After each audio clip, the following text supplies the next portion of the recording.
দোকানপাট যে বললাম ৬টার সময় বন্ধ হয়ে যাবে সব, ৯টার থেকে ৪টা পর্যন্ত অফিস চলবে, সকল অফিস, এটা সরকারি বেসরকারি সকল অফিস ৯টার থেকে ৪টা চলবে।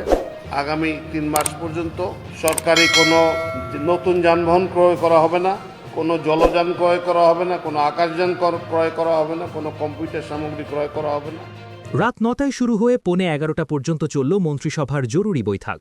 সভাপতিত্ব করলেন প্রধানমন্ত্রী তারেক রহমান। মধ্যপ্রাচ্য যুদ্ধের প্রভাবে সৃষ্ট জ্বালানি সংকট মোকাবিলায় একগুচ্ছ কঠোর সিদ্ধান্ত নিয়েছে সরকার। আজ শুক্রবার থেকেই বদলে যাচ্ছে আপনার অফিসের সময়সূচি এবং দোকানপাট বন্ধের নিয়ম। সরকারি খরচ কমাতে নেওয়া হয়েছে নজিরবিহীন কৃচ্ছ সাধন নীতি। স্কুল কলেজ কি অনলাইনে হবে, ব্যাংক কতক্ষণ চলবে, সব জানাবো আজকের বিশেষ প্রতিবেদনে।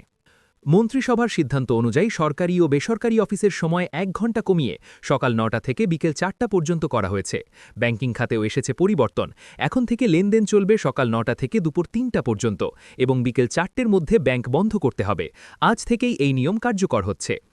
সবচাইতে বড় খবর হলো দেশের সব দোকানপাট ও শপিং মল এখন থেকে সন্ধ্যা ৬টার মধ্যে বন্ধ করতে হবে। এর আগে ব্যবসায়ী সমিতি রাত ৮টার প্রস্তাব দিলেও সরকার জ্বালানি সাশ্রয়ে আরও কঠোর হয়ে সন্ধ্যা ৬টা নির্ধারণ করেছে।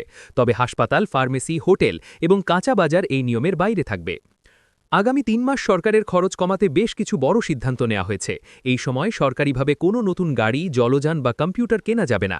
বৈদেশিক প্রশিক্ষণ পুরোপুরি বন্ধ এবং অভ্যন্তরীণ প্রশিক্ষণ ৫০% কমানো হয়েছে। আপ্যায়ন ও ভ্রমণ ব্যয় কমানো হয়েছে ৩০ থেকে ৫০%। এমনকি বিয়ে বা উৎসবে কোনো প্রকার আলোকসজ্জা করা যাবে না বলে সাফ জানিয়ে দিয়েছে সরকার। স্কুল কলেজ নিয়ে চূড়ান্ত সিদ্ধান্ত আসবে আগামী রোববার। তবে মন্ত্রিপরিষদ সচিব জানিয়েছেন শিক্ষা কার্যক্রম যেন ব্যাহত না হয় সেদিকে খেয়াল রাখা হবে। বিকল্প হিসেবে সপ্তাহে ৩ দিন অনলাইন ক্লাসের পরিকল্পনা রয়েছে। এছাড়া শিক্ষার্থীদের যাতায়াতে পরিবেশ বান্ধব ইলেকট্রিক বাস বিনা শুল্কে আমদানির সুযোগ দিচ্ছে সরকার। সরকারের এই কঠোর সিদ্ধান্তগুলোকে আপনি কিভাবে দেখছেন? জ্বালানি সংকটে আমাদের কি আরও মিতব্যয়ী হওয়া উচিত? কমেন্টে আপনার মতামত জানান।